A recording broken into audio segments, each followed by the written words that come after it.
Party నేతలు ఇబ్బందులు ఎదుర్కొన్నప్పుడు వారికి అనుకోని అవాంతరాలు ఎదురైనప్పుడు వారిని పార్టీ అధ్యక్షుడు పరామర్శించడం, ధైర్యం చెప్పడం ఎప్పటినుంచో అనేక మంది పార్టీ అధ్యక్షులు అనుసరిస్తోన్న సంప్రదాయమే.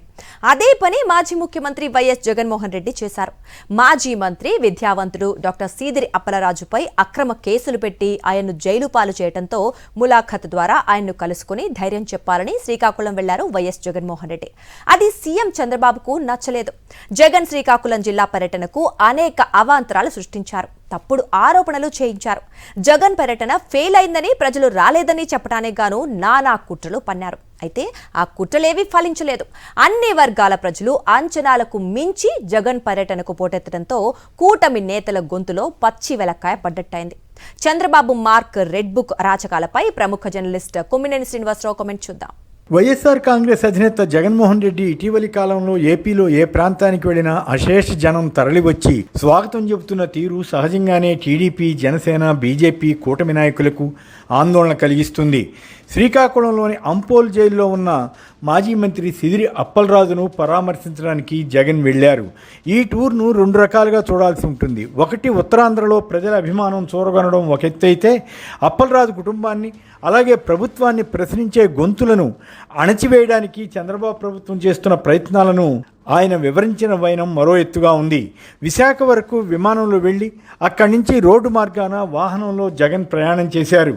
ఆ క్రమంలో వివిధ ప్రాంతాల్లో రోడ్డు పక్కన జనం తండోపతండాలుగా గుమికూడడం, ఆయనతో కరచాలనం చేయడానికి తహతహలాడడం, పోలీసులు అడ్డుకుంటున్న పొలాల నుంచి వాగులు వంకలు దాటుకుంటూ జగన్ను కలుసుకోవడం గమనించిన వారెవరికైనా వైఎస్ఆర్ కాంగ్రెస్ గత ఎన్నికల్లో ఓడిపోయిందంటే నమ్మబుద్ధి కాదు.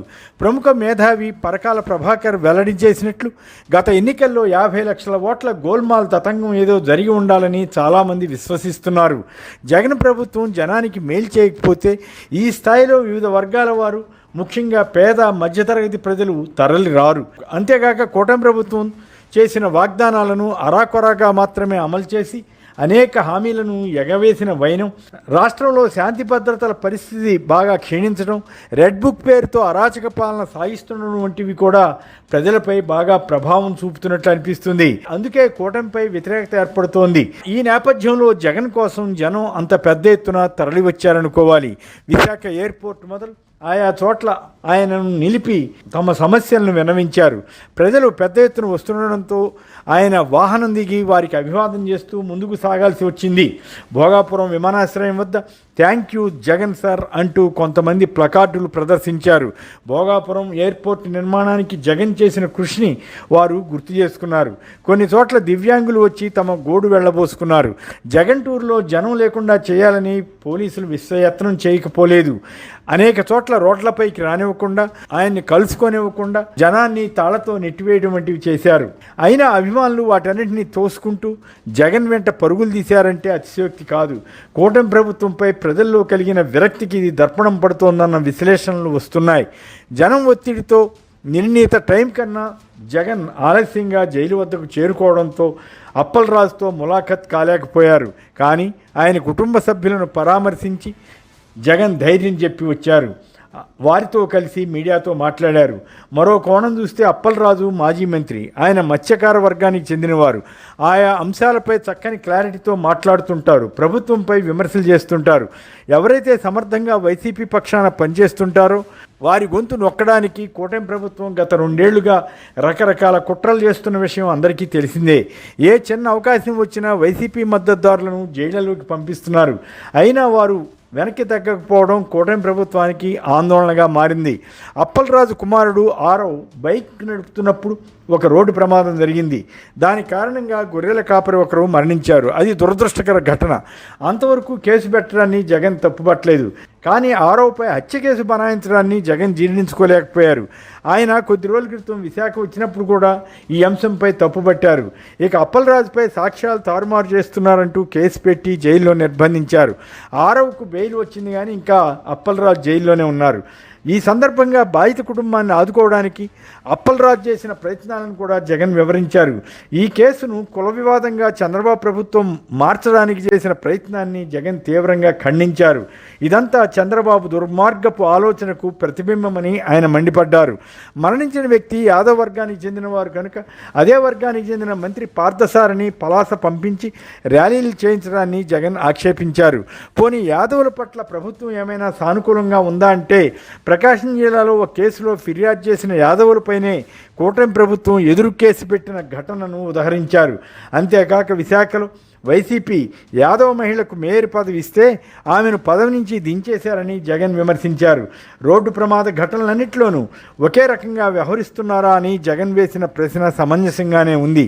చాలా కేసులు అసలు పోలీస్ స్టేషన్ వరకు రావు. కొన్ని కేసుల్లో అయితే స్టేషన్ బెయిల్ ఇచ్చి పంపిన సందర్భాలు ఉన్నాయి. అధికార పార్టీకి చెందిన వారు ఎవరైనా ఇలాంటి ప్రమాద ఘటనలో ఉన్నా వారిపై కేసులే పెట్టడం అరుదుగా ఉంటోంది. అందుకు కొన్ని ఉదాహరణలు కూడా జగన్ పేర్కొన్నారు. ఇచ్ఛాపురం ఎమ్మెల్యే కారులో ఉండగానే ప్రమాదం జరిగిందని, అలాగే పాతపట్నం ఎమ్మెల్యే కుమారుడు కారు నడుపుతుండగా యాక్సిడెంట్ అయిందని, ఆ ఘటనలో ఎవరిపైన కేసులు పెట్టారని జగన్ వేసిన ప్రశ్నకు సమాధానం లేదు. ఒక్కొక్కరికి ఒక్క న్యాయం అమలు చేయడం అంటే విషపు విత్తనాలు నాటడమే అని జగన్ అభిప్రాయపడ్డారు.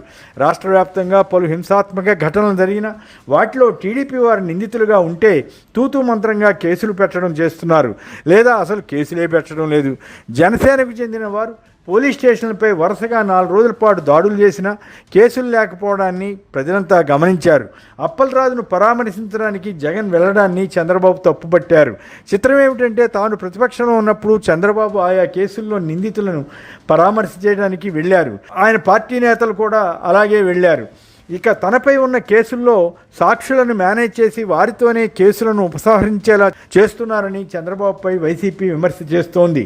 మిస్టేక్ ఆఫ్ ఫ్యాక్ట్స్ పేరుతో ఆయా కేసులను చంద్రబాబు ఎత్తివేయించుకుంటున్న తీరును గుర్తు చేస్తున్నారు. ఒక ఫ్యాక్షన్ హత్య జరిగితే ప్రతిపక్షంలో ఉన్నప్పుడు దానికి రాజకీయ రంగు పులిమి స్వయంగా చంద్రబాబే వెళ్ళి ఆ హతుడి పాడెమోశారు. పొంగనూరు వద్ద టీడీపీ కార్యకర్తలు పోలీసులపై దాడి చేశారు. ఆ సందర్భంలో పోలీసు వాహనాన్ని కూడా దగ్ధం చేశారు. రాళ్ల దాడిలో ఒక పోలీస్ కానిస్టేబుల్ కన్ను కూడా పోయింది. ఆ కేసు నిందితులను చంద్రబాబు పరామర్శించారా లేదా? అవన్నీ ఎందుకు?